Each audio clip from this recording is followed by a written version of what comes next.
کچھ لوگ کو کہتے ہیں لنگوسٹ، بہت سارے زبان جانتے ہیں، لیکن اکثر کم از کم انسان 2 یا 3 زبان تو جانتا ہے۔ کیا یہ ضروری نہیں ہے کہ ہم وہ زبان بھی جانیں جس میں ہمارا آخری پیغام، ہمارے رب، ہمارے خالق نے آخری پیغام بھیجا؟ کیا وہ زبان ہمیں نہیں جاننا چاہیے؟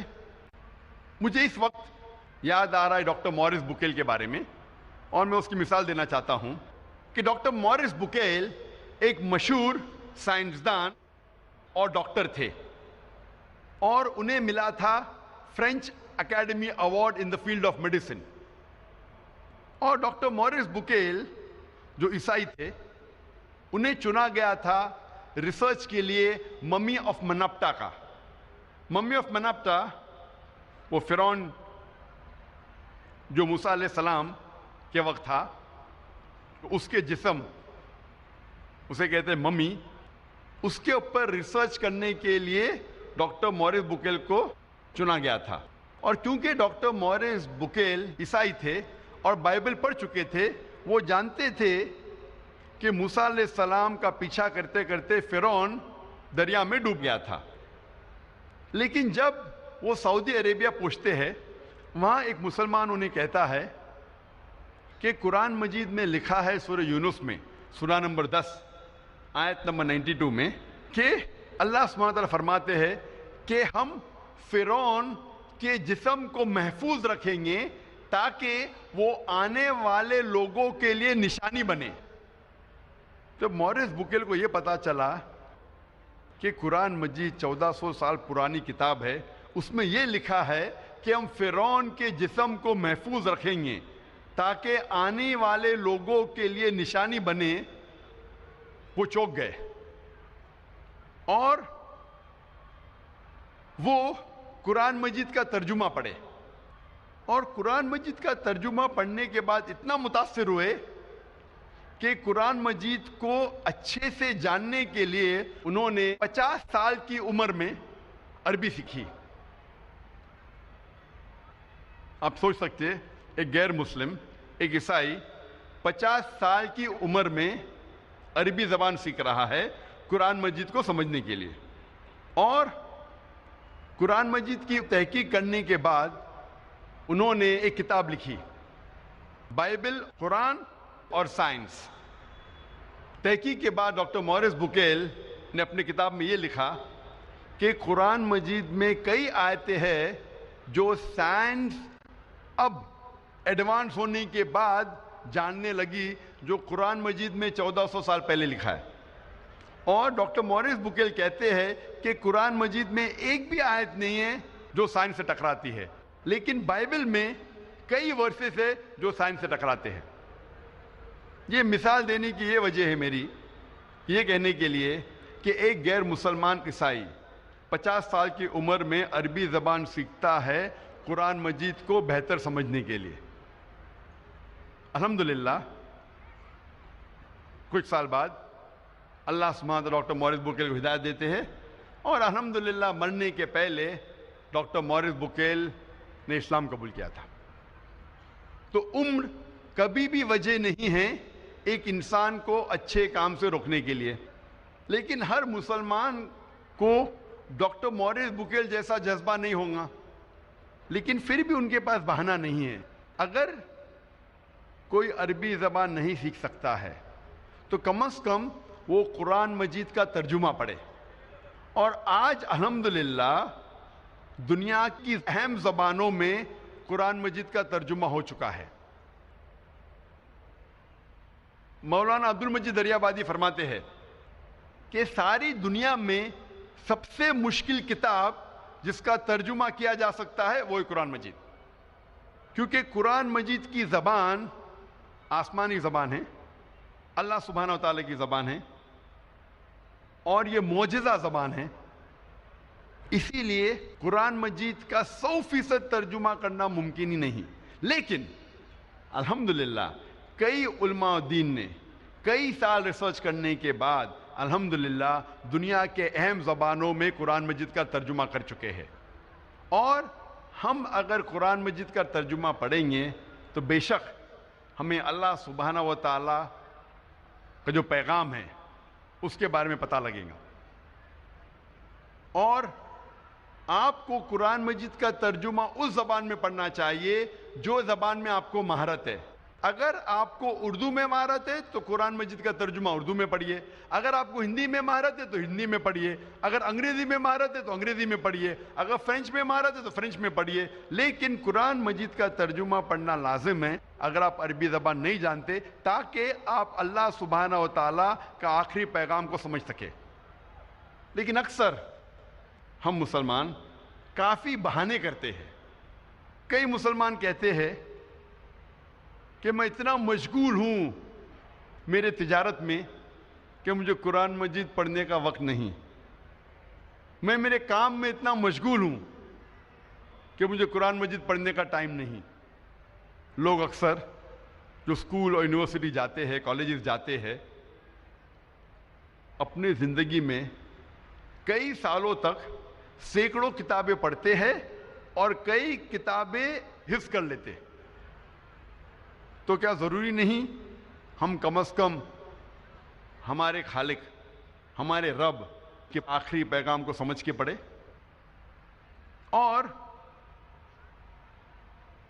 آپ جو دنیاوی تعلیم حاصل کرتے ہیں, یہ تعلیم آپ کو اس دنیا میں فائدہ پہنچا سکتی ہے یا نہیں سکتی؟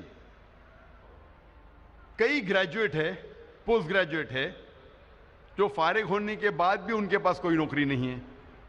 اور کئی لوگ کو میں ہی جانتا ہوں جس فن میں گریجویشن حاصل کرتے ہیں وہ فن کو چھوڑ کے دوسرا کچھ تجارت کرتے ہیں یا دوسرا کچھ کام دھندا کرتے ہیں. تو ضروری نہیں جو آپ تعلیم حاصل کرتے ہیں وہ اس دنیا میں آپ کو فائدہ پہنچائے. لیکن یہ تعلیم اگر آپ اس تعلیم کے ذریعے اللہ سبحانہ و تعالیٰ کے قریب نہ آ سکے تو یہ تعلیم آخرت کے لیے فائدہ مند نہیں. اللہ تعالیٰ فرماتے ہیں قرآن مجید میں سورہ بقرہ میں, سورہ نمبر 2 آیت نمبر 1 اور 2 میں, الف لام میم ذالک الکتاب لا ریب فیہ ھدی للمتقین. الف لام میم, یہ کتاب میں ہدایت ہے بے شک, بنا کوئی شک کے, متقین کے لیے. اللہ تعالیٰ فرماتے ہیں کہ اس قرآن مجید میں آپ کو فائدہ ہے اس دنیا میں اور آخرت میں بھی. اور اللہ تعالیٰ فرماتے ہیں سورہ قحف میں, سورہ نمبر 18 آیت نمبر 54 میں, کہ اللہ سبحانہ و تعالیٰ نے اس قرآن مجید میں کئی مثال پیش کی ہے جو انسانوں کے لیے فائدہ مند ہیں. اور اللہ تعالیٰ پیغام دہراتے سورہ الزمر میں, سورہ نمبر 39 آیت نمبر 27 میں, کہ اللہ سبحانہ و تعالیٰ نے اس قرآن مجید میں کئی مثال پیش کی ہے جو انسانوں کے لیے فائدہ مند ہیں.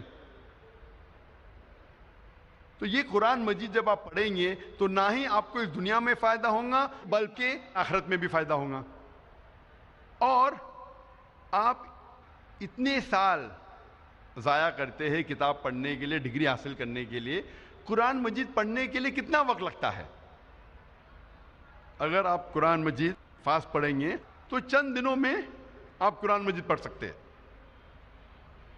لیکن محمد صلی اللہ علیہ وسلم کی حدیث ہے جو صحیح حدیث ہے ترمذی میں, جہاں اللہ کے رسول فرماتے کہ جس نے قرآن 3 دن سے کم میں پڑھا تو اس نے قرآن مجید کو نہیں سمجھا.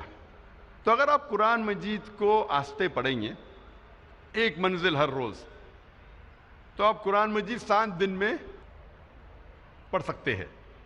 اور آہستہ پڑھیں گے اگر ہر روز ایک جز, ایک پارہ, تو قرآن مجید آپ مکمل کریں گے 30 دن میں, 1 مہینے میں. کیا ہمارا فرض نہیں کہ ہم اللہ کا کلام, اللہ کا آخری پیغام, ہمارے خالق, ہمارے رب کے آخری پیغام کو سمجھ کے پڑھے؟ مسلمانوں کو اکثر غلط فہمی ہے کہ قرآن مجید صرف مسلمانوں کے لیے نازل ہوا اور یہ غیر مسلمانوں کے لیے نہیں ہے. اللہ سبحانہ وتعالیٰ فرماتے ہیں قرآن مجید میں سورہ ابراہیم میں, سورہ نمبر 14 آیت نمبر 1 میں, الف لام را, ہم نے یہ کتاب نازل کی محمد صلی اللہ علیہ وسلم پہ تاکہ وہ انسانوں کو اندھیرے سے روشنی میں لے آئے.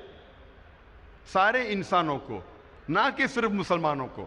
اللہ تعالیٰ فرماتے سورہ ابراہیم میں سورہ نمبر 14 آیت نمبر 52 میں کہ یہ پیغام ہے سارے انسانوں کے لیے تاکہ وہ جان لے کہ ایک خدا ہے۔ اللہ تعالیٰ فرماتے ہیں سورہ بقرہ میں سورہ نمبر 2 آیت نمبر 185 میں کہ رمضان وہ مہینہ ہے جس میں اللہ سبحانہ و تعالیٰ نے قرآن نازل کیا، ہدایت کے لیے سارے انسانوں کے لیے، اور یہ فرقان ہے جو حق اور باطل کے درمیان فیصلہ کرتا ہے۔ اللہ تعالیٰ فرماتے ہیں سورہ الزمر میں سورہ نمبر 39 آیت نمبر 41 میں کہ ہم نے قرآن نازل کیا محمد صلی اللہ علیہ وسلم پہ تاکہ وہ انسانوں کو ہدایت دے۔ قرآن مجید میں یہ نہیں کہا گیا ہے کہ صرف مسلمانوں یا عربوں کو ہدایت دے، لیکن سارے انسانوں کو ہدایت دے۔ قرآن مجید صرف مسلمانوں کے لیے نہیں بلکہ سارے انسانوں کے لیے ہے۔ اللہ تعالیٰ فرماتے ہیں سورہ انبیاء میں سورہ نمبر 21 آیت نمبر 107 میں وَمَا أَرْسَلْنَاكَ إِلَّا رَحْمَةً لِلْعَالَمِينَ کہ ہم نے محمد صلی اللہ علیہ وسلم کو نہیں بھیجا لیکن رحمت بنا کے سارے انسانوں کے لیے، سارے عالموں کے لیے۔ اللہ تعالیٰ فرماتے قرآن مجید میں کہ محمد صلی اللہ علیہ وسلم رحمت بنا کے بھیجے ہیں، نہ کہ صرف مسلمانوں کے لیے، نہ کہ صرف عربوں کے لیے، بلکہ ساری انسانیت کے لیے، سارے عالموں کے لیے۔ اللہ تعالیٰ فرماتے سورہ فاطر میں سورہ نمبر 35 آیت نمبر 24 میں وَمَا أَرْسَلْنَاكَ إِلَّا كَافَةً لِلنَّاسِ بَشِيرًا وَنَذِيرًا کہ ہم نے محمد صلی اللہ علیہ وسلم کو ایک یونیورسل میسنجر جیسے بھیجا ہے، سارے انسانوں کے لیے ایک پیغمبر بھیجا ہے تاکہ وہ لوگوں کو ہدایت دے، لیکن اکثر انسان اب بھی نہیں جانتے۔ تو محمد صلی اللہ علیہ وسلم صرف مسلمانوں یا صرف عربوں کے لیے نہیں بھیجے گئے تھے بلکہ سارے انسانوں کے لیے بھیجے گئے تھے۔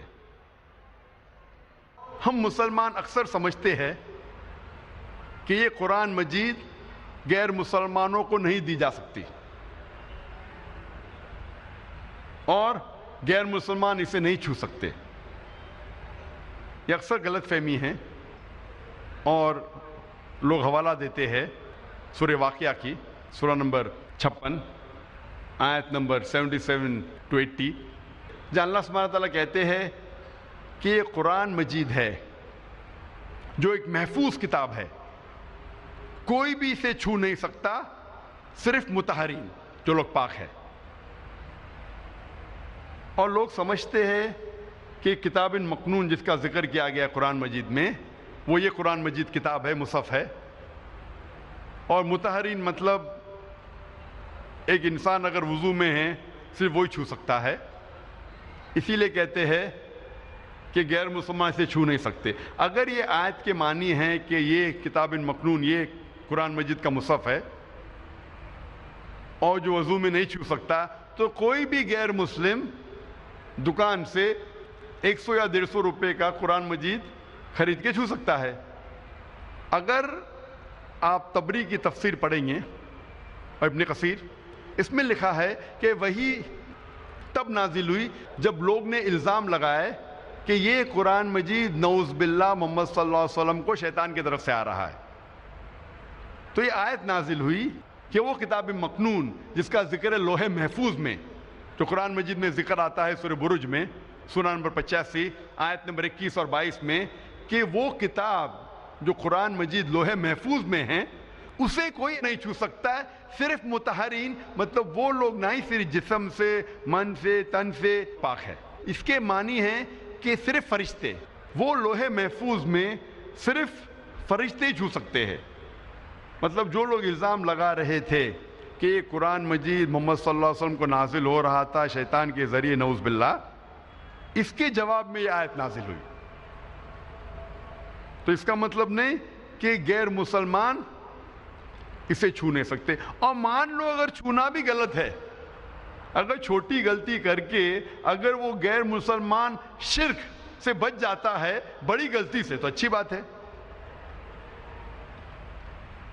مسلمان کہتے ہیں کہ قرآن مجید اگر آپ دیتے غیر مسلمان کو صرف ترجمہ دو، مجھے کوئی اعتراض نہیں اگر آپ غیر مسلمان کو صرف ترجمہ دیتے ہیں، لیکن میں پسند کرتا ہوں کہ ترجمے کے ساتھ عربی بھی دے، کیونکہ ترجمہ ایک انسان کا ترجمہ ہے، اس میں غلطیاں ہو سکتی، اور اگر کچھ انسان غلطیاں کرتے ہیں تو یہ غلطیاں اللہ سبحانہ تعالیٰ کو منسوب نہیں کی جانی چاہیے.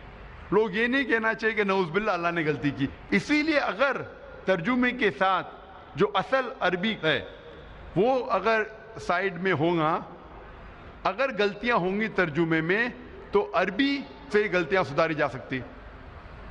اور محمد صلی اللہ علیہ وسلم اسلام کا پیغام ماشاء اللہ کئی راجاؤں کو دیے، اور انہیں خط لکھا، اور خط میں قرآن کی آیتیں بھی لکھی.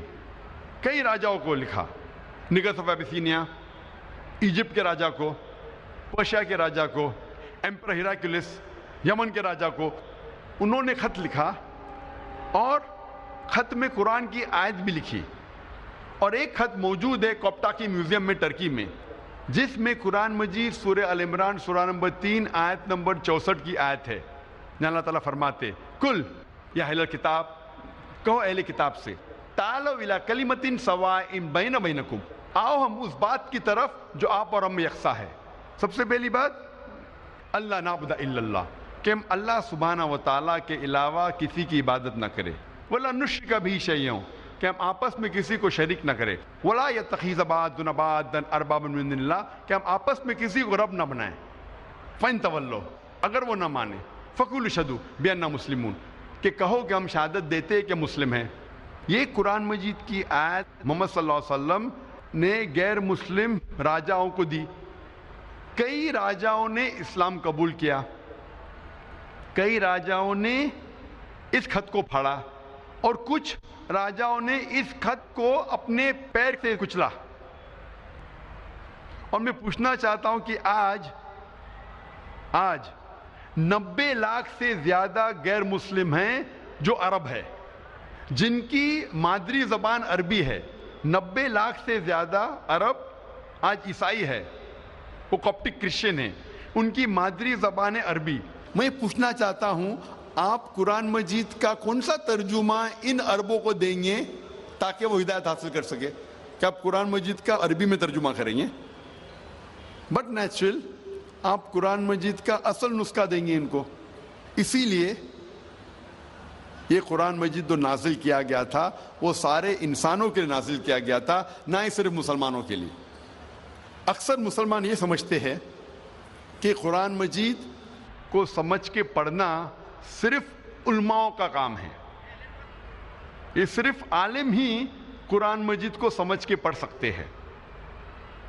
اللہ تعالیٰ فرماتے قرآن مجید میں، جس آیت کی میں نے تلاوت کی تھی میرے تقریر کے شروعات میں، اللہ تعالیٰ 4 بار فرماتے ہیں ایک ہی سورے میں، سورہ قمر میں، سورہ نمبر 54 آیت نمبر 17 آیت نمبر 22 آیت نمبر 32 اور آیت نمبر 40 میں، وَلَقَدْ يَسَّرْنَا الْقُرْآنَ لِلذِّكْرِ فَهَلْ مِن مُدَّكِرٍ، کہ ہم نے قرآن کو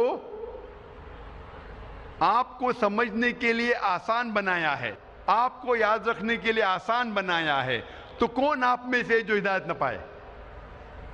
اللہ تعالیٰ فرماتے قرآن مجید میں کہ ہم نے قرآن مجید کو آسان بنایا ہے آپ کو سمجھنے کے لیے. تو آپ کن کی بات مانیں گے؟ آپ ان مسلمانوں کی بات مانیں گے جو کہتے ہیں کہ قرآن مجید کو سمجھ کے صرف علماء پڑھنا چاہیے، کیا اللہ سبحانہ و تعالیٰ کا کہنا کہ ہم نے قرآن مجید آسان بنایا ہے آپ کو سمجھنے کے لیے؟ اور اللہ تعالیٰ فرماتے سورہ بقرہ میں سورہ نمبر 2 آیت نمبر 242 میں، لعلکم تعقلون، پھر کیا آپ نہیں سمجھیں گے؟ کئی بار اللہ تعالیٰ فرماتے پھر کیا آپ نہیں سمجھیں گے؟ مطلب قرآن مجید اللہ تعالیٰ نے نازل کیا ہے آپ کو سمجھنے کے لیے. اگر آپ کو قرآن مجید پڑھتے پڑھتے کوئی مشکل پیش آتی ہے تو اللہ تعالیٰ فرماتے ہیں سورہ نحل میں سورہ نمبر 16 آیت نمبر 43 میں، اور سورہ انبیاء سورہ نمبر 21 آیت نمبر 7 میں اللہ تعالیٰ فرماتے کہ اگر آپ کو کوئی مشکل آتی ہے تو آپ ان سے پوچھو جس کے پاس علم ہے. فَاسْأَلُوا أَهْلَ الذِّكْرِ إِن كُنتُمْ لَا تَعْلَمُونَ، اگر آپ کو سمجھنے میں کچھ مشکل پیش آتی ہے تو آپ ان سے پوچھو جس کے پاس علم ہے، یعنی عالموں سے پوچھو. اگر قرآن مجید میں سائنس کا ذکر ہوتا ہے تو آپ کس سے پوچھیں گے؟ آپ حجام سے پوچھیں گے؟ آپ پوچھیں گے سائنسدان سے، کیونکہ سائنسدان علم رکھتا ہے سائنس کے بارے میں۔ اگر قرآن مجید ذکر کرتا ہے میڈیسن کے بارے میں تو آپ کس سے پوچھیں گے؟ آپ پوچھیں گے ڈاکٹر سے۔ اگر قرآن مجید پڑھتے پڑھتے آپ کو کوئی مشکلات پیش آتی ہے، آپ جاننا چاہتے اس کے معنی یا جاننا چاہتے نزول قرآن، تو آپ ایک عالم سے پوچھیں گے جو 7 سال یا 14 سال دارالعلوم میں علم حاصل کیا ہے قرآن کے بارے میں۔ تو اگر قرآن پڑھتے ہوئے کچھ مشکلات پیش آتی ہے تو اللہ تعالیٰ فرماتے ہیں کہ ان سے پوچھو جو اس میدان میں علم رکھتے ہیں۔ اور مجھے یاد آ رہی ایک مثال پروفیسر کیت مور کے بارے میں کہ سن 1980 میں 1980 اور 1990 کے درمیان چند عربوں نے قرآن مجید میں جتنے حوالے ہیں ایمبریولوجی کے بارے میں، ایمبریولوجی ایک میڈیسن کا سبجیکٹ ہے۔ جب ماں کے پیٹ میں ایک بچہ پیدا ہوتا ہے اس کی سٹڈی کو کہتے ہیں ایمبریولوجی۔ ایمبریو مطلب جب ماں کے پیٹ میں بچہ ہوتا ہے شروع میں اسے کہتے ہیں ایمبریو، اس کے سٹڈی کو کہتے ہیں ایمبریولوجی۔ تو جتنی ایمبریولوجی کے بارے میں قرآن کے آیتیں ہیں اور حدیث ہے، ان عربوں نے اسے اکٹھا کیا اور اس کا ترجمہ کر کے پروفیسر کیت مور کے سامنے پیش کیا۔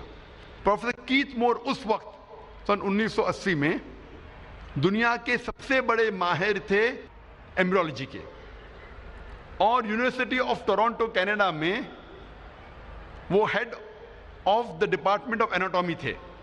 اور جب انہیں سارے ترجمہ پیش کیے تھے اور ان سے پوچھا گیا کہ آپ اس کے بارے میں کیا کہنا چاہتے ہیں، تو پروفیسر کیت مور نے ترجمہ پڑھنے کے بعد کہا کہ جتنے بھی آیتیں قرآن مجید میں اکثر جو ایمبریولوجی کے بارے میں ذکر کر رہی ہے وہ اکثر 100% صحیح ہے، لیکن چند آیتیں ہیں جو میں نہیں کہہ سکتا ہوں کہ صحیح ہے، نہ میں کہہ سکتا ہوں وہ غلط ہے کیونکہ میں خود بھی نہیں جانتا ہوں۔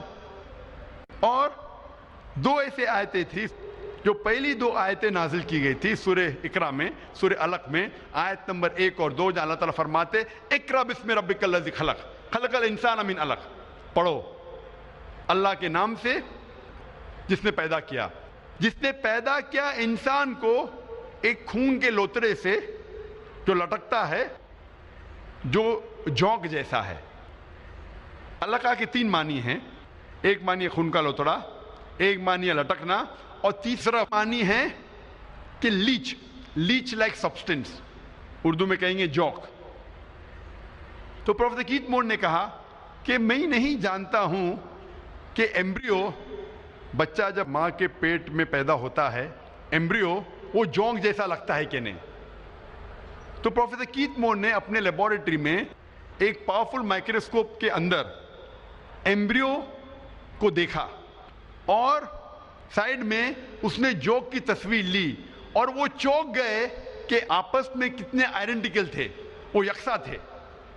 پروفیسر کیت مور کو تقریباً 80 سوالات پوچھے گئے تھے قرآن اور حدیث میں، جتنے بھی ایمبریولوجی کے بارے میں حدیث تھی اور آیتیں تھے، ان کو پوچھنے کے بعد پروفیسر کیت مور نے کہا اگر آپ یہ سوالات مجھے 30 سال پہلے پوچھتے، یعنی آج سے تقریباً 60 سال پہلے، تو شاید میں 50% سے زیادہ جواب دے نہیں پاتا، کیونکہ ایمبریولوجی ایک میڈیسن کا نیا برانچ ہے جو ابھی وجود میں آیا اور ابھی اس کے اوپر تحقیق ہو رہی ہے۔ اور پروفیسر کیت مور نے جو بھی نیا علم حاصل کیا قرآن اور حدیث میں سے، انہوں نے اپنی ایک نئی کتاب میں لکھا، 3rd ایڈیشن میں، دا ڈیولپنگ ہیومن ایک کتاب ہے جو ہم میڈیسن میں پڑھتے ہیں 1st ایئر میں، اور اچھے مارکس حاصل کرنے کے لیے ہم کیت مور کی کتاب پڑھتے ڈیولپنگ ہیومن۔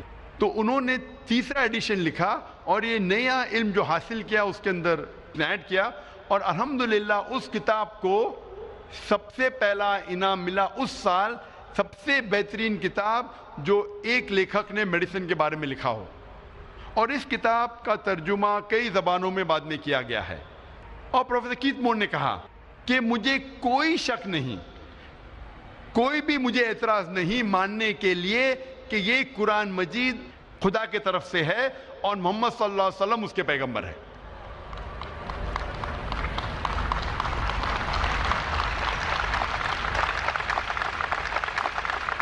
جب بھی آپ کوئی ایک مشین لیتے ہیں تو اس کے ساتھ آتا ہے انسٹرکشن مینیول. انسٹرکشن مینیول مطلب اس مشین کو کس طریقے سے چلایا جاتا ہے اس کے اوپر ایک کتاب آتی ہے, انگریزی میں کہتے ہیں انسٹرکشن مینیول. مثال کے طور پہ اگر آپ ڈی وی ڈی پلیئر خریدیں گے تو ڈی وی ڈی پلیئر کے ساتھ آئیں گا انسٹرکشن مینیول. ایک کتاب دی جائیں گی آپ کو جس میں لکھا گیا کس طریقے سے اس مشین کا استعمال کیا جانا چاہیے, اور اس میں لکھا ہے اگر آپ کو ڈی وی ڈی پلے کرنے کا ڈی وی ڈی ڈالو اور پلے کا بٹن دباؤ, اگر فاسٹ فارورڈ کرنے کا ہے تو ایف بٹن دباؤ, سٹاپ کرنے کا ہے تو سٹاپ کا بٹن دباؤ, سکپ کرنے کا ہے تو سکپ کا بٹن دباؤ, اونچائی سے مت گراؤ نہیں تو ٹوٹ جائیں گی, پانی میں مت ڈالو نہیں تو خراب ہو جائیں گی. یہ انسٹرکشن مینیول ہے. اگر آپ مجھے اجازت دیتے ہیں کہ انسان کو میں مشین کہوں تو آپ کو ماننا پڑے گا کہ سب سے پیچیدہ مشین دنیا میں وہ ہے انسان, اور جتنی پیچیدہ مشین اتنی ضرورت ہے انسٹرکشن مینیول کی. تو کیا اس انسان کے لیے انسٹرکشن مینیول نہیں ہے؟ جب چھوٹی مشین رہتی تو انسٹرکشن مینیول آتا ہے.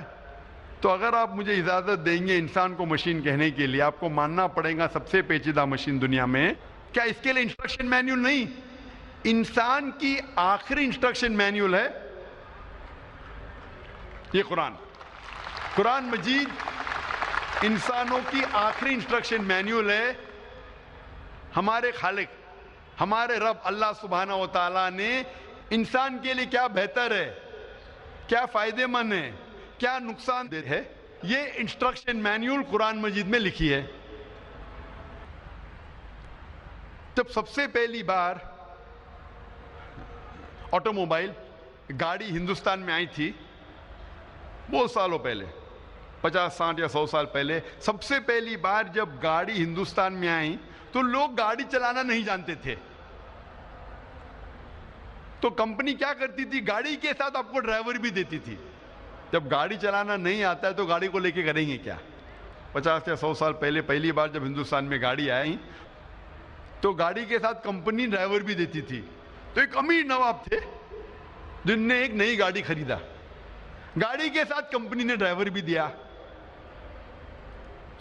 تو نواب ڈرائیور سے کہتے ہیں ایک دن گاڑی کو تیار کرو, مجھے بیگم صاحبہ کو شاپنگ کے لیے لے جانا ہے. تو ڈرائیور کہتا ہے نواب صاحب گاڑی خراب ہو گئی ہے. نواب صاحب تیش میں آ کے کہتے گاڑی کو فوراً صحیح کرو, مجھے بیگم صاحبہ کو شاپنگ کے لیے لے جانا ہے. تو ڈرائیور کہتا ہے کہ نواب صاحب گاڑی کو صحیح کرنے کے لیے مجھے 10 کلو شہد چاہیے, 20 لیٹر دودھ چاہیے, 30 کلو اصل گھی چاہیے, اور 40 کلو رائس چاول, وہ بھی باسمتی چاول. تو نواب صاحب کیا کرتے, گاڑی کو صحیح کرنے کے لیے ڈرائیور کو 10 کلو شہد دیتے, 20 لیٹر دودھ دیتے ہیں, 30 کلو اصل گھی اور 40 کلو باسمتی چاول دیتے ہیں. یہ ڈرائیور سب چیز لے کے اپنے گھر میں اپنے بیگم کو دیتا ہے, اور آدھے گھنٹے میں گاڑی تیار ہو جاتی ہے. میں آپ سے پوچھنا چاہتا ہوں کہ آج اگر آپ کا ڈرائیور آپ سے کہیں گا کہ گاڑی کو صحیح کرنے کے لیے اس کو چاہیے شہد, دودھ, چاول اور گھی, کیا آپ اسے دیں گے؟ آپ کیا کریں گے؟ دیں گے؟ بھگا دیں گے, لات مار کے بھگائیں گے, کیونکہ آپ بھلے میکینک نہیں ہیں, آپ کم از کم اتنا تو جانتے گاڑی کے بارے میں کہ گاڑی دودھ پہ نہیں چلتی, شہد سے نہیں چلتی, چاول سے نہیں چلتی, گھی سے نہیں چلتی. آپ میکینک نہیں ہیں لیکن گاڑی کے بارے میں اتنا علم تو رکھتے. تو ہر مسلمان قرآن مجید کو سمجھ کے پڑھے گا تو کوئی بھی انسان آپ کو قرآن مجید سے بھٹکا نہیں سکے گا. آپ اگر قرآن مجید کو سمجھ کے پڑھیں گے تو کوئی بھی انسان آپ کو قرآن مجید سے دور نہیں کر سکے گا. آپ بھلے میکینک نہیں لیکن گاڑی کا اتنا علم تو رکھتے ہیں. اسی طریقے سے اگر ہم قرآن مجید سمجھ کے پڑھے, اگر گاڑی خراب ہو جاتی ہے تو آپ جاتے میکینک کے پاس. اسی طریقے سے قرآن مجید پڑھتے پڑھتے کچھ مشکلات پیش آتی ہے تو پھر آپ عالم کے پاس جاؤ, اس ماہر کے پاس جاؤ اس فن میں جس میں آپ کو مشکل ہے. لیکن اس کا مطلب نہیں کہ آپ اس نواب کی طرح بیوقوف بن جائیں گے. لوگ اکثر مثال دیتے ہیں لوگ کو قرآن مجید سمجھنے سے روکنے کے لیے.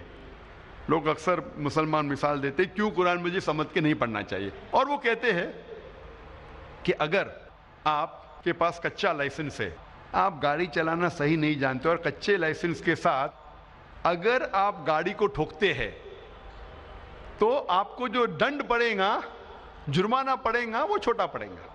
اگر پکے لائسنس کے ساتھ, فل لائسنس کے ساتھ اگر آپ گاڑی کو ٹھوکیں گے, جرمانہ ڈبل. اسی لیے جب کچے لائسنس کا گاڑی ٹھوکیں گے کم جرمانہ, اسی طریقے سے قرآن مجید کو سمجھ کے مت پڑھو, گناہ کریں گے تو کم سزا ملیں گی. اگر قرآن مجید کو سمجھ کے پڑھیں گے اور گناہ کریں گے تو ڈبل سزا ملے گی. اسی لیے نہیں سمجھ کے پڑھنا اور گناہ کرنا اچھی بات ہے. تو میں ان سے کہتا ہوں ٹھیک ہے, مان لیا میں آپ کی بات کہ کچے لائسنس کے ساتھ اگر آپ گاڑی ٹھوکیں گے تو کم سزا, کم جرمانہ, پکے لائسنس زیادہ جرمانہ. تو میں ان سے کہتا ہوں اگر آپ گاڑی برابر سے نہیں سیکھیں گے اور کچے لائسنس سے چلائیں گے, ہو سکتا ہے اگر آپ ٹھوکیں گے تو پولیس آپ کو 1000 روپیہ دنڈ دیں گی, 1000 روپیہ جرمانہ دیں گی. اگر آپ پکے لائسنس کے ساتھ گاڑی چلائیں گے اور ایکسیڈنٹ کریں گے, ٹھوکیں گے, تو پولیس آپ کو 2000 روپیہ جرمانہ دیں گی. لیکن اگر آپ کچے لائسنس کے ساتھ چلائیں گے, گاڑی چلانا نہیں سیکھیں گے, ہو سکتا ہے 5 سال میں آپ 100 بار گاڑی ٹھوکیں گے, تو آپ کو جرمانہ دینے پڑیں گا 1000 × 100 1 لاکھ روپیہ. اگر آپ برابر سے گاڑی سیکھیں گے, 5 سال میں ہو سکتا ہے کہ 1 بار گاڑی ٹھوکیں گے, تو 5 سال کے بعد جرمانہ آپ کو 2000 روپیہ. تو 1 لاکھ جرمانہ اچھا کہ 2000 جرمانہ اچھا؟ یہ منطق میں کہاوت ہے کہ اس کے غلط لاجک کو اگری کرو اور پھر اسے غلط ثابت کرو.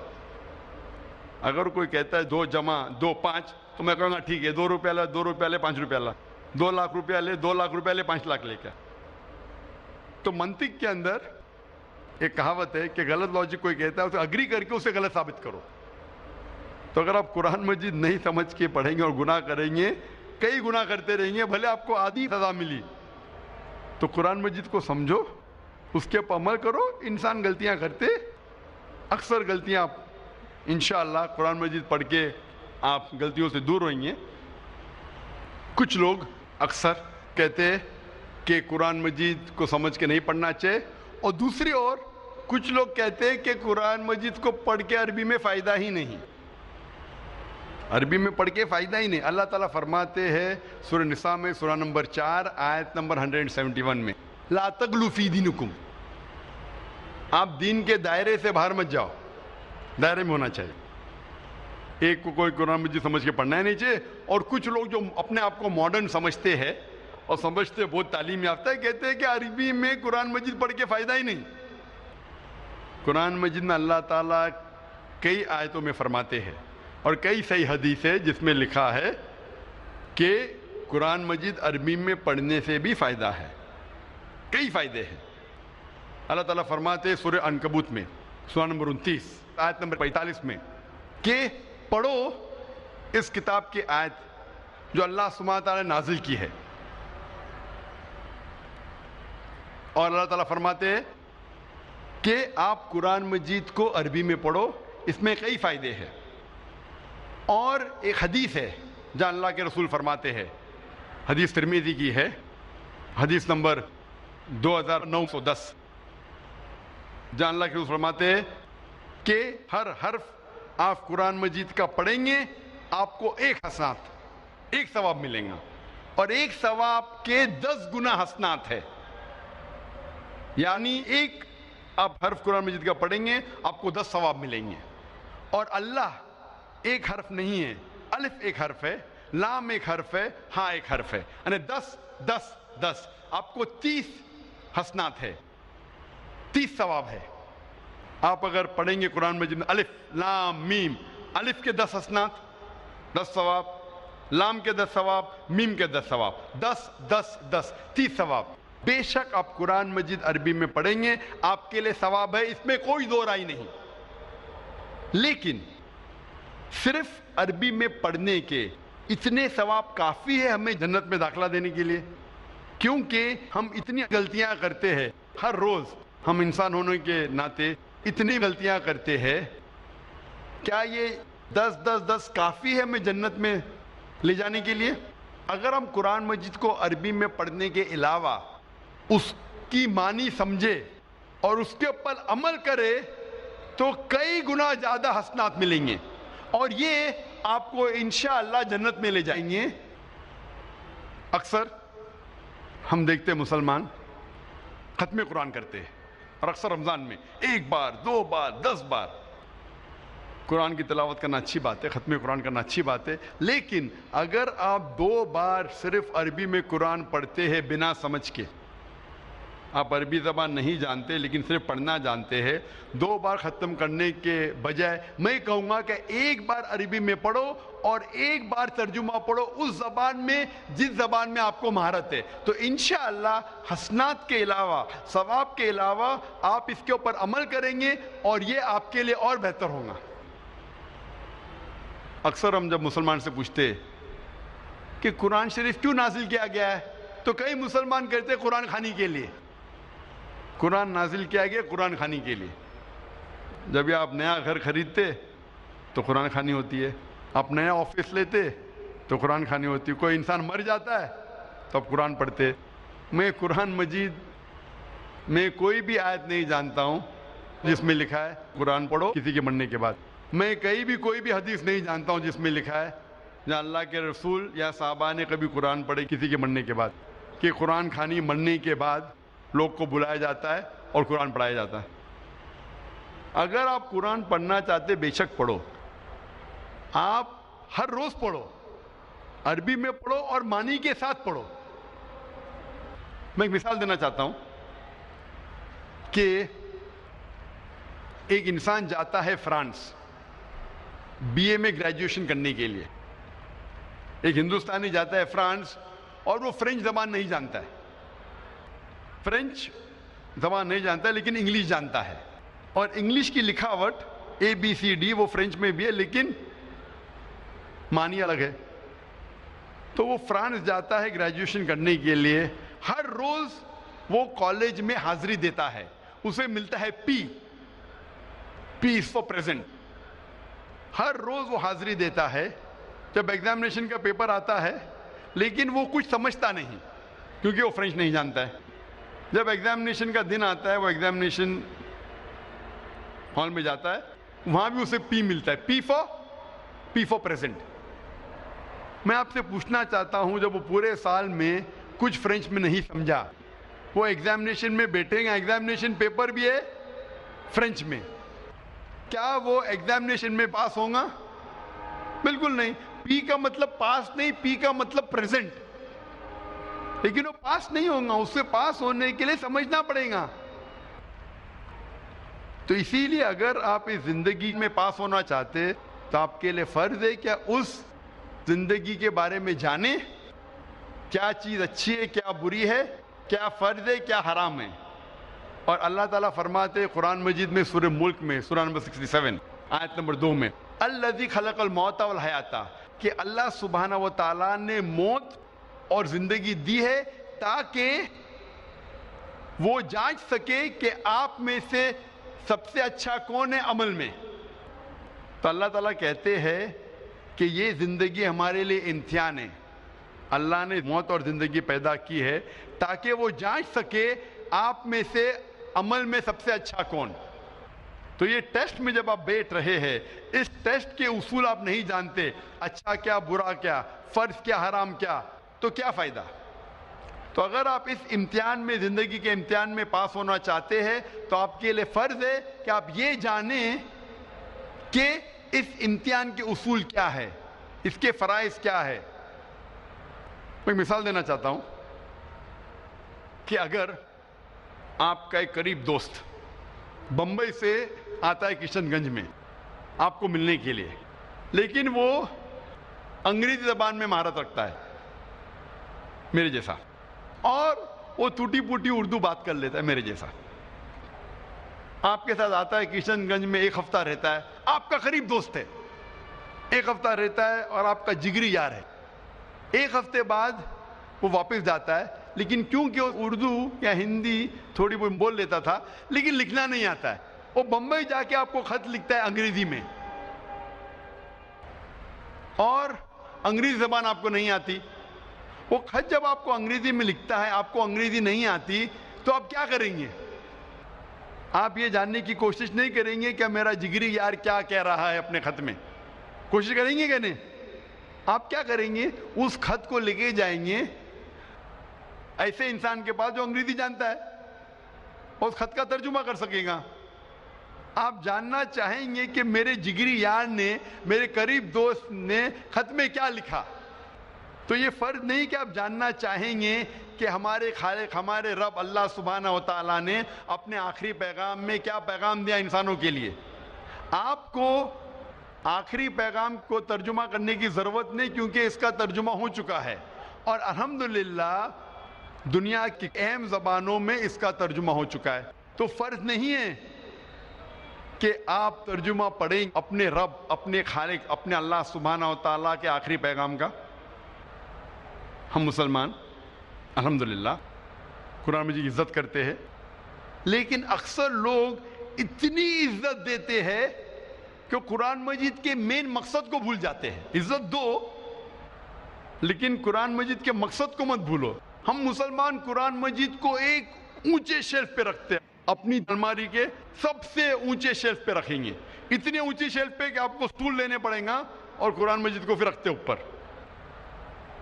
کہ اتارنے کے لیے اس کو مشکل ہو جائے۔ قرآن مجید ایک ہدایت کی کتاب ہے، ایک گائیڈ ہے۔ آپ اگر گائیڈ ہر روز جو پڑھی جانے والی کتاب ہے اس کو اتنے اونچائی پہ نہیں رکھیں گے کہ اس کو نکالنا مشکل پڑے، ایسے جگہ پہ رکھیں گے جہاں سے نکالنا آسان ہے۔ ہم مسلمان قرآن مجید کو مخمل کے کپڑے میں باندھتے ہیں، اور اتنا ٹائٹ باندھتے ہیں کہ کھولنے کے لیے 5 منٹ لگتا ہے، اور اگر بند کرنے پڑے وہ مخمل کے کپڑے میں باندھنے کے اور 5 منٹ لگیں گا۔ تو اگر آپ کے پاس 10 منٹ ہے تو آپ سوچیں گے 10 منٹ میں قرآن کیا پڑھنے کا، 5 منٹ تو کھولنے کے لگے گا، 5 منٹ باندھنے کے لیے تو چھوڑو بھی نہیں پڑیں گے۔ قرآن مجید کو عزت دو، قرآن مجید کا احترام کرو، لیکن اتنا مت کرو کہ مقصد ہی فوت ہو جائے۔ عزت دو، اونچائی پہ رکھو، پر اتنی اونچائی پہ نہیں کہ نکالنا مشکل پڑے۔ اس کو محفوظ رکھو، لیکن اتنا ٹائٹ مت باندھو کہ کھولنا مشکل پڑے اور بند کرنا مشکل پڑے۔ ہم قرآن مجید کو ہاتھ لگانے کے لیے 1000 چیز سوچتے ہیں، جیسے وہ RDX بم ہے۔ قرآن مجید کو ہاتھ لگانے کے پہلے ہم سوچتے ہیں کہ میں جوتے میں ہوں تو قرآن مجید کو ہاتھ لگا سکتا ہوں کہ نہیں، میں کھڑا ہوں تو قرآن مجید کو پکڑ سکتا ہوں کہ نہیں، میں ٹریول کر رہا ہوں، میں سفر کر رہا ہوں، قرآن مجید کو ہاتھ لگا سکتا ہوں کہ نہیں، کیا میں سفر میں پڑھ سکتا ہوں کہ نہیں، کیا میں جدھر کام کر رہا ہوں ادھر پڑھ سکتا ہوں کہ نہیں، کیا میں جوتے کے ساتھ ہاتھ لگا سکتا ہوں کہ نہیں۔ ہم 1000 سوالات پوچھتے ہیں قرآن مجید کو ہاتھ لگانے کے پہلے، جیسے وہ RDX بم ہے۔ قرآن مجید ہمارے زندگی کی ہدایت کی کتاب ہے، وہ ایسی کتاب ہے جو روز پڑھی جانے والی کتاب ہے، اور کہیں نہیں لکھا ہے کہ ہم جوتے کی حالت میں قرآن مجید کو نہیں پکڑ سکتے، ہم کبھی سفر کر رہے تو قرآن مجید کو نہیں پڑھ سکتے۔ ہمارے اتنے خود کے شرائط ہے کہ یہ ہمیں قرآن مجید کو پڑھنے سے روکتے ہیں، یہ ہمارے بنائے ہوئے شرائط ہے جو قرآن مجید کو پڑھنے سے روکتے ہیں۔ یہ ہدایت کی کتاب ہے، اسے روز پڑھو۔ آپ جب عرب ممالک جائیں گے، آپ دیکھیں گے عرب جب مسجد میں آتے ہیں نماز پڑھنے کے لیے، اور اگر چند منٹ باقی ہے، 10 منٹ باقی ہے، تو ضائع نہیں کرتے، کیا کرتے؟ فوراً قرآن مجید کو لیتے اور پڑھنے لگتے ہیں۔ جب اقامت ہو جاتی ہے قرآن مجید کو رکھ کے نماز پڑھنے لگتے ہیں۔ ہماری مسجد میں بھی آپ دیکھیں گے چند لوگ قرآن مجید پڑھتے ہیں، لیکن صرف سب سے پہلی صف میں، اول صف میں۔ دوسری صف میں آپ دیکھیں گے نہیں، کیوں؟ دوسری صف میں اگر کوئی قرآن مجید پڑھے گا تو کوئی آ کے ٹوکے گا، اس کی پیٹھ قرآن مجید پہ حرام۔ آپ قرآن مجید کو پیٹھ نہیں دکھا سکتے، اور اگر آپ قبلے کی طرف پیٹھ کر کے قرآن مجید پڑھے وہ بھی حرام۔ میں مسجد حرام الحرم میں مکہ میں کئی بار گیا ہوں، اور وہاں بچوں کو قرآن پڑھایا جاتا ہے روز۔ دیکھا ہوں میں استاد کا منہ قبلے کی طرف، اور سب بچے استاد کو دیکھ کے پڑھ رہے، کدھر بھی نہیں لکھا ہے کہ کعبہ کو پیٹ کر کے قرآن مجید نہیں پڑھ سکتے۔ اور اکثر لوگ جب بیٹھتے قرآن مجید پڑھنے کے لیے تو صف میں بیٹھے رہتے، ان کی پیٹ قرآن مجید کی طرف ہے۔ یہ ہمارے خود کے بنائے ہوئے شرائط لگاتے قرآن مجید پڑھنے کے لیے، خود کے شرائط جو قرآن مجید کا مقصد فوت ہو جاتا ہے۔ کم از کم قرآن مجید تو پڑھو. میں ایک چٹکلا سنانا چاہتا ہوں آپ کو. ایک اپنے ہندوستان کے اچھے قاری تھے, بہترین قاری, جو جاتے سعودی عربیہ, اور اس وقت مغرب کی صلاح کا وقت تھا. تو وہ سعودی حضرات جانتے تھے کہ اچھے قاری ہے, تو بولے قاری صاحب آپ امامت کرو. تو قاری صاحب مغرب کی صلاح میں پڑھتے ہیں سورہ یوسف کی آیت, اور نماز ختم ہونے پہ سلام پھرتے. تو اس وقت ایک عرب, ایک سعودی, وہ قاری کو دیکھ کے مسکراتا ہے. تو قاری صاحب پوچھتے کیا میری قرات پسند نہیں آئی؟ تو عرب کہتا ہے کہ قرات تو بہت پسند آئے, لیکن میں سوچ رہا تھا کہ نماز میں آپ نے یوسف علیہ السلام کو کنویں میں ڈالا, لیکن نماز کے پہلے کنویں کے باہر کیوں نہیں نکالا؟ ابھی جو لوگ قرآن مجید کو ترجمے کے ساتھ پڑھ چکے وہی چٹکلے کو سمجھیں گے, جو نہیں پڑھ چکے وہ نہیں سمجھیں گے. جو لوگ قرآن مجید کو ترجمے سے نہیں پڑھے, میں کہنا چاہتا ہوں کہ قرآن مجید میں ذکر آتا ہے یوسف علیہ السلام کا, اور آپ پڑھ چکے ہوں گے کہ سورہ یوسف میں یوسف علیہ السلام کے بھائی سب مل کے یوسف علیہ السلام کے خلاف ہوتے اور اسے ڈالتے ہیں کنویں میں. سوچتے ہیں کہ کنویں میں ڈالیں گے ابھی وہ مر جائیں گا, اور چلے جاتے. لیکن اللہ سبحانہ و تعالیٰ کو یوسف علیہ السلام کو بچانا ہوتا, تو ایک قافلہ آتا ہے اور یوسف علیہ السلام کو کنویں کے باہر نکالتا ہے. تو یہ سعودی پوچھتے ہیں کہ آپ نے سلام یوسف علیہ السلام کو کنویں میں تو ڈالا, لیکن صلاح کے پہلے کنویں سے باہر کیوں نہیں نکالا؟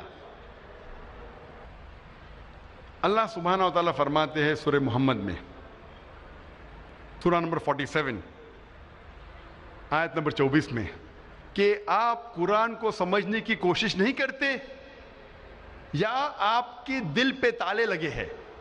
اللہ تعالیٰ فرماتے ہیں کہ آپ قرآن کو سمجھنے کی کوشش نہیں کرتے یا آپ کے دل پہ تالے لگے ہیں. اللہ تعالیٰ فرماتے ہیں سورہ بقرہ میں سورہ نمبر 2 آیت نمبر 159 میں کہ اگر آپ چھپائیں گے وہ آیت جو نازل کی گئی ہے اور جو ہدایت اللہ تعالیٰ نے صاف کیا ہے قرآن میں, تو اللہ سبحانہ و تعالیٰ کی لعنت ہوگی آپ پہ. یعنی آپ قرآن مجید کی آیتوں کو مت چھپاؤ, جو اللہ نے ہدایت دی اسے مت چھپاؤ, نہیں تو اللہ تعالیٰ آپ پہ لعنت برسائیں گے. اور اللہ تعالیٰ فرماتے ہیں سورہ فرقان میں سورہ نمبر 25 آیت نمبر 30 میں محمد صلی اللہ علیہ وسلم کہیں گے کہ اے رب, یہ میرے لوگ ہیں, these are my people who have taken the Quran for foolish nonsense. یہ میرے لوگ ہیں جو قرآن کو نہ سمجھ سکے.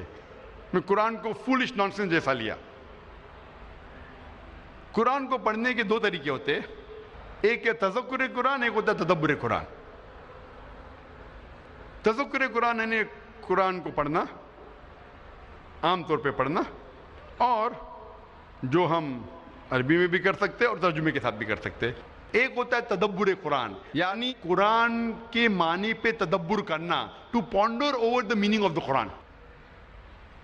تذکر قرآن کرنا تو انسان کے لیے آسان ہے, تدبر قرآن کرنا بہت اہم ہے, جو عربی زبان سے اور بہتر کر سکتے, ترجمے کے ذریعے بھی کر سکتے, لیکن اتنے بہترین طریقے سے نہیں جیسے آپ عربی زبان سے کر سکتے, کیونکہ عربی زبان اتنی اونچی زبان ہے, اتنی اچھی زبان ہے, اگر آپ جانیں تو ترجمہ میں وہ لطف نہیں آئے گا. تو تدبر قرآن آپ بہتر کر سکتے عربی زبان جاننے کے بعد. اور اکثر آپ کتاب کوئی پڑھیں گے, ایک بار پڑھیں گے, 2 بار پڑھیں گے, تیسری چوتھی بار میں آپ تھک جائیں گے. لیکن قرآن مجید اگر 1000 بار بھی پڑھیں گے, 1001 بار پڑھیں گے, پھر بھی آپ کو مزہ آئے گا, پھر بھی آپ لطف اٹھائیں گے, پھر بھی آپ ہدایت پائیں گے. کیونکہ ہر قرآن کی آیت کے الگ پہلو ہے. قرآن مجید ایک ہی آیت ایک عام انسان پہ بھی چھا جاتی ہے اور ایک عالم کو بھی.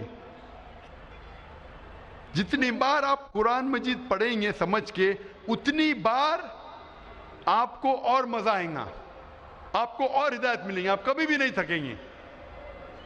اسی لیے ہر مسلمان کے گھر میں قرآن مجید ہونا فرض ہے, نہ کہ صرف عربی زبان میں, لیکن اگر عربی زبان نہیں جانتے آپ سمجھنا, تو فرض ہے کہ آپ قرآن مجید کا ترجمہ اپنے گھر میں رکھیں، اس زبان میں جو زبان میں آپ کو مہارت ہے۔ اگر اردو میں مہارت ہے تو اردو میں رکھیے، ہندی میں مہارت ہے تو ہندی میں رکھیے، انگلش میں مہارت ہے تو انگلش میں رکھیے، گجراتی میں مہارت ہے تو گجراتی میں رکھیے، لیکن فرض ہے کہ آپ کے گھر میں قرآن مجید کا ترجمہ ہونا چاہیے اور اسے روز آپ کو پڑھنا چاہیے۔ سب سے بہترین تحفہ اگر آپ کسی کو دے سکے وہ ہے قرآن مجید ترجمے کے ساتھ، چاہے شادی کا موقع ہو، چاہے آپ کا دوست نیا گھر لیا ہے یا نئی آفس میں جا رہا ہے، سب سے بہترین تحفہ ہے قرآن مجید کا ترجمہ۔ غریب انسان بھی اسے پسند کرے گا اور امیر بھی اسے پسند کرے گا۔ اور سب سے بہترین تحفہ آپ اپنے بچوں کو دے سکتے ہیں وہ ہے قرآن مجید، اور یہ تحفہ اس کی زندگی کے آخری دن تک اسے ہدایت دیتا رہے گا۔ اکثر ہم مسلمان ہمارے بچوں کو قرآن مجید پڑھنا سکھاتے عربی میں، لیکن ہم یہ نہیں ضروری سمجھتے تھے کہ ہمارے بچوں کو عربی زبان آنا چاہیے۔ عربی تو پڑھ سکتے ہیں لیکن عربی سمجھ نہیں سکتے، اور ہمارے والدین اسے اہم نہیں سمجھے، اسے ضروری نہیں سمجھے کہ ہمیں عربی زبان سکھائے۔ لیکن آج ہمیں عہد لینا پڑے گا، ایک وعدہ لینا پڑے گا، کم از کم ہم ہمارے بچوں کو عربی زبان سکھائے، عربی زبان سکھائے تاکہ وہ اللہ سبحانہ و تعالیٰ کا آخری پیغام سمجھ سکے اور اس پہ عمل کر سکے۔ اور یہ تحفہ آپ اپنے بچوں کو دیں گے عربی زبان سکھانے کا اور اس کے ساتھ قرآن مجید دینے کا، یہ سب سے بہترین تحفہ ہوگا۔ ہمارے والدین اسے اہم نہیں سمجھے تھے، اسے ضروری نہیں سمجھے تھے، لیکن آج ہمیں وعدہ لینا ہوگا کہ کم از کم ہم ہمارے بچوں کو عربی زبان سکھائے۔ میں جانتا ہوں کہ میں چھوٹا سا دائی ہوں، میں عربی زبان نہیں جانتا ہوں، تھوڑی بولی شوئی ادھر ادھر۔ میں جانتا ہوں کہ عربی زبان جاننا کتنا اہم ہے، اسی لیے میں نے میرے تینوں بچوں کو عربی زبان سکھائی، 3 سال کی عمر سے سکھائی۔ میری بیٹی 13 سال وہ بھی عربی زبان جانتی ہے، میری بیٹی جو 15 سال وہ بھی جانتی ہے، اور میرا بیٹا جو 17 سال کا وہ بھی جانتا ہے، عربی زبان جانتا ہے، اور تینوں حفاظ ہیں ماشاءاللہ۔ اکثر ہمارے مدرسے میں حافظ بناتے ہیں، حفظ کرتے ہیں قرآن، لیکن قرآن سمجھ نہیں سکتے۔ حفظ کرنا اچھی بات ہے الحمدللہ، میں یہ نہیں کہتا ہوں غلط بات ہے، بہت اچھی بات ہے، انشاءاللہ آپ کو ثواب ملے گا، لیکن اگر حفظ کے ساتھ انہیں عربی زبان سکھائے تو سونے پہ سہاگا۔ انشاءاللہ امید ہے کہ ہماری دوسری نسل جو قرآن کو حفظ کریں گی، جو عربی زبان جانیں گی اور قرآن پہ عمل کریں گی، ہم سے کئی گنا اچھی ہوں گی۔ اسی لیے اسی اسکول ہم نے قائم کی بمبئی میں، تاکہ ہمارے اسکول سے جو طلباء فارغ ہوں گے، ذاکر نائک معیار تو ہے ہی نہیں، لوگ کہتے ہیں ذاکر نائک بننے کا، ذاکر نائک ایک ناچیز ہے، وہ تو بولتے بولتے اللہ تعالیٰ نے مجھے اسٹیج پہ لے گیا، میں تو ہکلاتا تھا، اور آپ کی محبت ہے جو آپ کو یہاں کھینچ لائی ہے۔ لیکن انشاءاللہ جو اگلی نسل، فیوچر جنریشن، نیکسٹ جنریشن جو بنیں گی، وہ انشاءاللہ عربی زبان پہ اگر مہارت رکھی اور پھر حفظ کرے اور پھر دعویٰ کرے تو انشاءاللہ وہ اور اونچائی پہ جائیں گی۔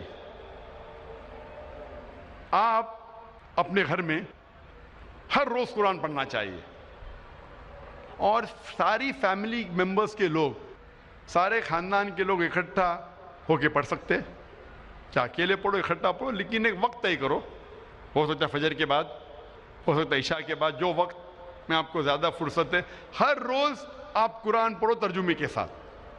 اگر زیادہ نہیں پڑھ سکتے کم از کم ایک رکوع پڑھو، ایک رکوع روز پڑھیں گے ترجمے کے ساتھ تو انشاءاللہ 1.5 سال میں قرآن مجید مکمل ہو جائے گا۔ یہ کم سے کم کی بات کر رہا ہوں۔ آپ اپنے ادارے میں، آپ جو تجارت کرتے ہیں، آپ کے جتنے ملازم ہیں، ان کے اوپر فرض کر دو قرآن مجید پڑھنے کے لیے۔ ہمارے اسلامک ریسرچ فاؤنڈیشن میں ممبئی میں، وہاں تقریباً ماشاءاللہ 400 سے زیادہ ملازم ہیں۔ فرض ہے کہ سب سے پہلی چیز جب وہ آئیں گے اپنا انگوٹھا ڈالیں گے ٹائم مشین پہ تو ٹائم رجسٹر ہو جاتا ہے کون سے وقت آئے. سب سے پہلی چیز کرے وہ یہ ہے کہ قرآن مجید کو ترجمے کے ساتھ پڑھے. کم از کم ایک رکوع فرض ہے, چاہے 15 منٹ لگے چاہے 20 منٹ لگے, ایک رکوع تو کم از کم پڑھے یا 2 رکوع پڑھے, جتنا بھی پڑھ سکتے. عربی میں پڑھے, اس کے ساتھ ترجمہ پڑھے. لوگ کہیں گے 400 لوگ ہر روز 15 سے 20 منٹ, یہ تو فضول خرچی ہے. آپ نہیں جانتے کہ آپ کے ملازم اگر قرآن مجید پڑھیں گے معنی کے ساتھ, وہ پڑھیں گے کہ ایمانداری کتنی اچھی چیز ہے, رشوت دینا نہیں چاہیے, رشوت لینا نہیں چاہیے, جھوٹ نہیں بولنا چاہیے, آپ کے تجارت میں برکت ہوں گی. اگر غیر مسلم بھی آپ کے وہاں کام کرے, اگر ترجمہ پڑھیں گے تو وہ ہدایت پائیں گے. اور جب بھی وقت آپ کو ملے تو کوشش کرے کہ قرآن مجید پڑھے. ایک ہوتا ہے کہ پہلے صف سے آخری تک پڑھے, اگر بیچ میں وقت مل گیا تو آپ انڈیکس کے ذریعے, انڈیکس ہوتا ہے مثال کے طور پہ قرآن مجید عبداللہ انڈیکس ہے, آپ انڈیکس کے جو موضوع پہ پڑھنا چاہتے ہیں, نساء عورت کی موضوع پہ پڑھیے, محمد صلی اللہ علیہ وسلم محمد صلی اللہ علیہ وسلم کا ذکر کیا قرآن مجید میں پڑھیے. جو موضوع پہ آپ کو انٹرسٹ ہے انڈیکس کے ذریعے پڑھ سکتے. آپ قرآن مجید کو کہیں سے کھول کے پڑھ سکتے, لیکن جب بھی آپ کو وقت ہے آپ قرآن مجید پڑھیے, یہ آپ کو ہدایت دیں گا اور انشاءاللہ اس دنیا اور آخرت میں بھی آپ کے لیے یہ فائدہ مند ثابت ہوگا. اللہ تعالیٰ فرماتے ہیں سورہ حشر میں سورہ نمبر 59 میں آیت نمبر 21 میں کہ اگر قرآن پہاڑ پہ نازل ہوتا تو یہ پہاڑ جھک جاتا اور پردے ہو جاتا ہے اللہ کے خوف میں. یعنی اللہ تعالیٰ فرماتے سورہ حشر میں سورہ نمبر 59 آیت نمبر 21 میں اگر قرآن پہاڑ پہ نازل ہوتا تو پہاڑ جھک جاتا اور پردے ہو کے گر جاتا اللہ کے خوف سے. لیکن ہم مسلمانوں کو کوئی فرق نہیں پڑ رہا ہے. پہاڑ نشانی ہے طاقت کی. ہم مسلمانوں کے اوپر اگر قرآن نازل ہوا سارے انسانوں پہ, ہم مسلمان اگر پڑھے اور اس سے ہدایت پائے تو انشاءاللہ یہ ہمیں فائدہ مند ثابت ہوگا اس دنیا میں اور آخرت میں بھی. اور آج ہم دیکھتے ہیں دنیا بھر میں کہ مسلمان ہمیشہ نیچے دیکھے جاتے. ایک وقت تھا جو مسلمان عروج پہ تھے, آج ہم عروج پہ نہیں ہیں, آج ہم نیچے ہیں. کیوں؟ کیونکہ پہلے ہم مسلمان قرآن اور حدیث کے قریب تھے, اسی لیے ہم عروج پہ تھے. آج ہم مسلمان نیچے ہیں کیونکہ ہم قرآن مجید سے دور ہوتے جا رہے ہیں. انشاءاللہ اگر پھر سے ہم قرآن مجید کے قریب آئیں گے تو انشاءاللہ ہم پھر سے عروج پہ پہنچ جائیں گے. میں میری تقریر کو ختم کرنا چاہتا ہوں اس حدیث سے جو حضرت عثمان رضی اللہ عنہ نے بیان کی تھی, جو صحیح بخاری میں ہے, جلد نمبر 6 حدیث نمبر 5027 میں حضرت عثمان رضی اللہ عنہ فرماتے کہ محمد صلی اللہ علیہ وسلم نے فرمایا خیرکم من تعلم القرآن وعلمہ, کہ سب سے بہترین وہ ہے جو قرآن سمجھ کے پڑھتا ہے اور اس کا علم دوسروں تک پہنچاتا ہے. وآخر دعوانا الحمدللہ رب العالمین.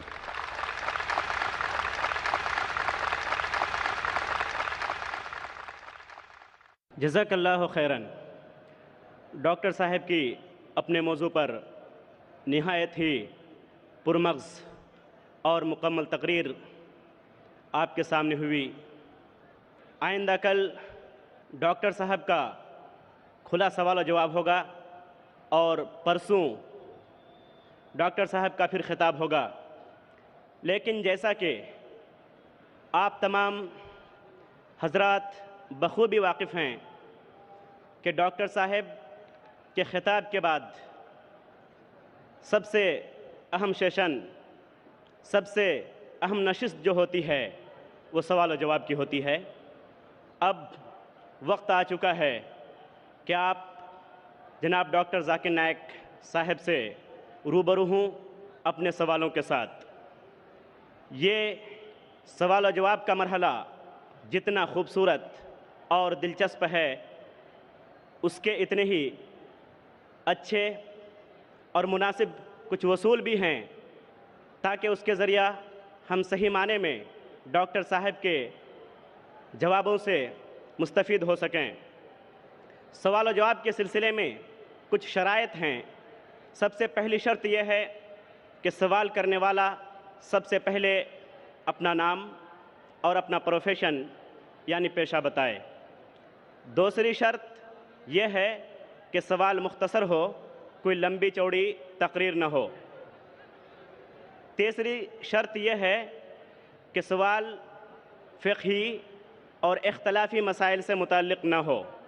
چوتھی شرط یہ ہے کہ ایک وقت میں ایک ہی سوال ہو۔ دوبارہ اگر آپ کوئی اور سوال کرنا چاہتے ہیں تو آپ کو پھر سے لائن میں جانا پڑے گا اور نمبر آنے پر آپ کو سوال کرنے کا موقع ملے گا۔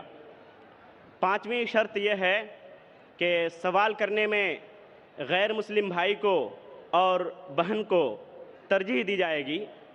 اگر کسی بھی لائن میں کسی بھی مائک پر کوئی غیر مسلم بھائی یا بہن موجود نہ ہو تو پھر مسلمان بھائی یا بہن کو سوال کرنے کی اجازت ہوگی۔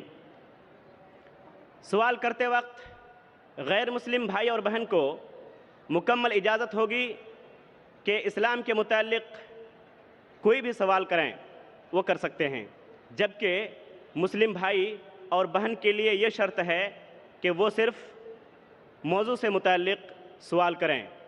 واضح رہے کہ آج کا موضوع ہے کیا قرآن کریم کو سمجھ کر پڑھنا ضروری ہے۔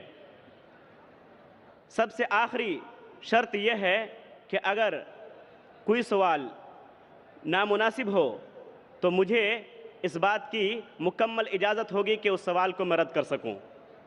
اب ہم لوگ مکمل ڈسپلن کے ساتھ اس کارروائی کو آگے بڑھائیں۔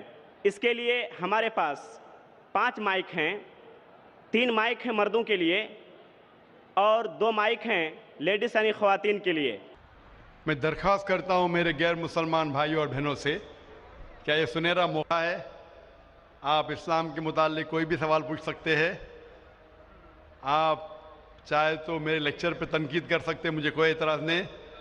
آپ کو اگر قرآن مجید میں کوئی غلطی لگتی ہے تو قرآن مجید کے بارے میں سوال پوچھ سکتے ہیں۔ آپ کو لگتا ہے اسلام کی کوئی تعلیم ہے جو آپ کو لگتا ہے کہ صحیح نہیں ہے، آپ کا یہ موقع ہے۔ آپ اسلام کے بارے میں کوئی بھی سوال پوچھ سکتے ہیں، عیسائیت کے بارے میں، ہندوازم کے بارے میں، یہودیت کے بارے میں۔ میں طالب علم ہوں اسلام اور دیگر مذاہب کا، میں اسٹوڈنٹ ہوں اسلام اور کمپیریٹیو ریلیجن کا۔ یہ آپ کا سنہرا موقع ہے۔ عام طور پہ مذہبی تقریر کے بعد سوال جواب کا کھلا سیشن نہیں ہوتا۔ یہ موقع ہے کہ میں غیر مسلمان بھائیوں اور بہنوں سے درخواست کرتا ہوں کہ آپ کوئی بھی سوال کر سکتے ہیں، ٹاپک کے اندر ٹاپک کے باہر بھی، مجھے کوئی اعتراض نہیں۔ آپ چاہے تو قرآن مجید کو اٹیک کر سکتے ہیں، اسلام کو اٹیک کر سکتے ہیں، میں نوجوان ہوں لیکن میں لے سکتا ہوں۔ آپ کوئی بھی سوال کر سکتے ہیں، یہ آپ کا موقع ہے۔ آپ کو ایسے موقع بار بار نہیں آئیں گے۔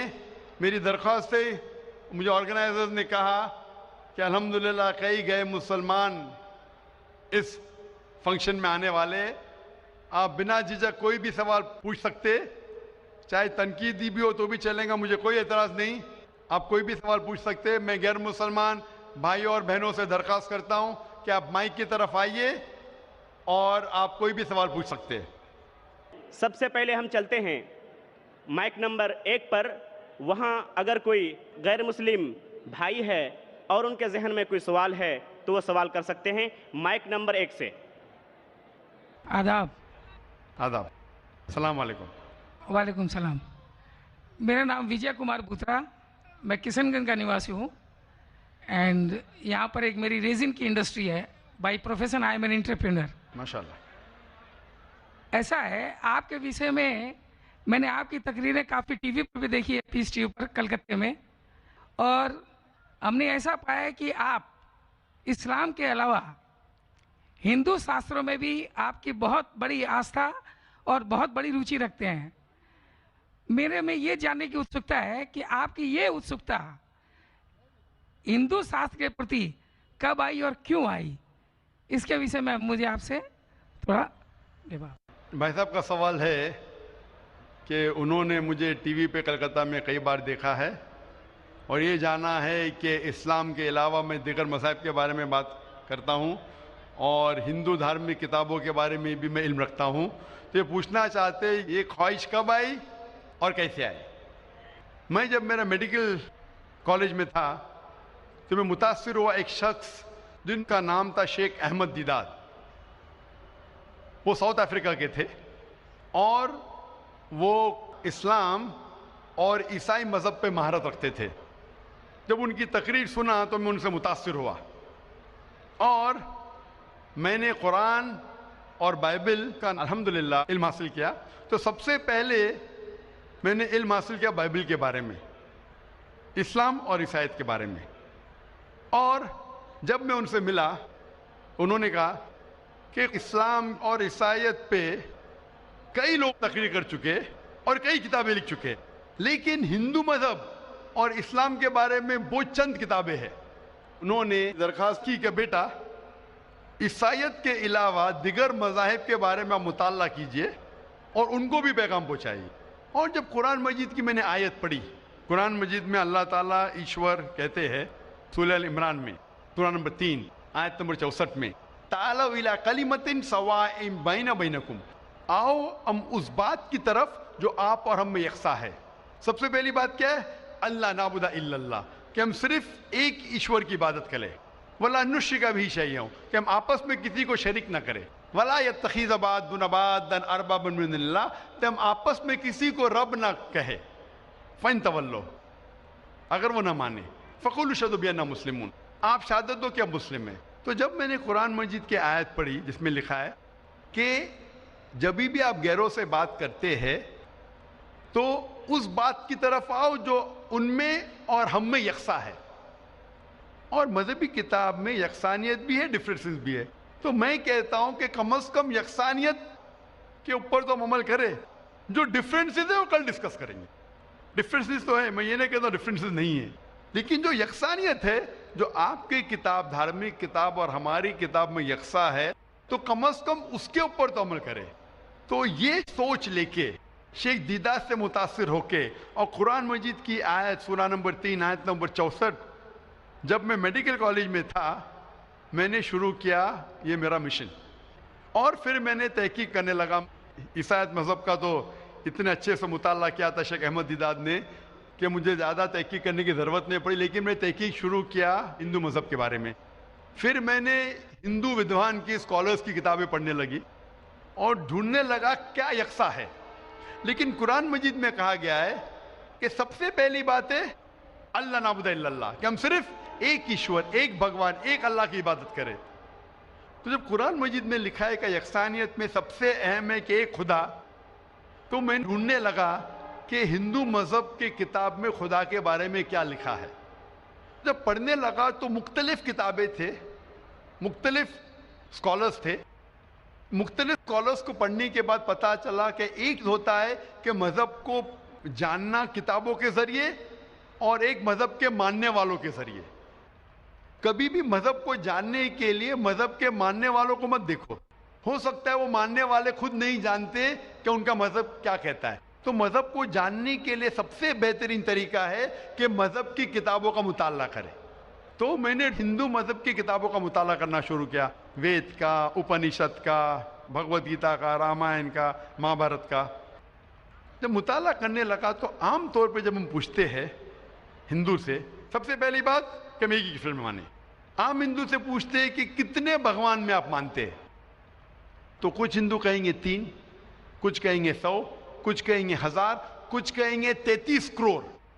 لیکن اگر آپ ایک ودوان ہندو سے پوچھیں گے جو اپنے ہندو مذہب کا مطالعہ کر چکا ہے، مذہبی کتابوں کا مطالعہ کر چکا ہے، وید پڑھ چکا ہے، تو وہ کہیں گا کہ ہندوؤں کو صرف ایک خدا میں ماننا چاہیے. لیکن عام ہندو مانتا ہے فلسفی جسے کہتے ہیں پینتھیزم. عام ہندو کہتا ہے کہ سب کچھ خدا ہے، پیڑ خدا ہے، چاند خدا ہے، سورج خدا ہے، انسان خدا ہے، سانپ خدا ہے. ہم مسلمان کہتے ہیں سب کچھ خدا کا ہے، پیڑ خدا کا ہے، چاند خدا کا ہے، سورج خدا کا ہے، انسان خدا کا ہے، سانپ خدا کا ہے. تو یہ اہم فرق ہے عام ہندو اور عام مسلمان میں. عام ہندو کہتا ہے سب کچھ خدا ہے ہم مسلمان کہتے سب کچھ خدا کا ہے. تو یہ فرق ہے صرف کا. اگر یہ کا کے فرق کو مٹا لے تو ہم ہندو اور مسلمان ایک ہو جائیں گے. کیسا کرنا چاہیے؟ تعالوا الی کلمۃ سواء بین بینکم. آؤ ہم اس بات کی طرف جو آپ اور ہم میں یکساں ہے.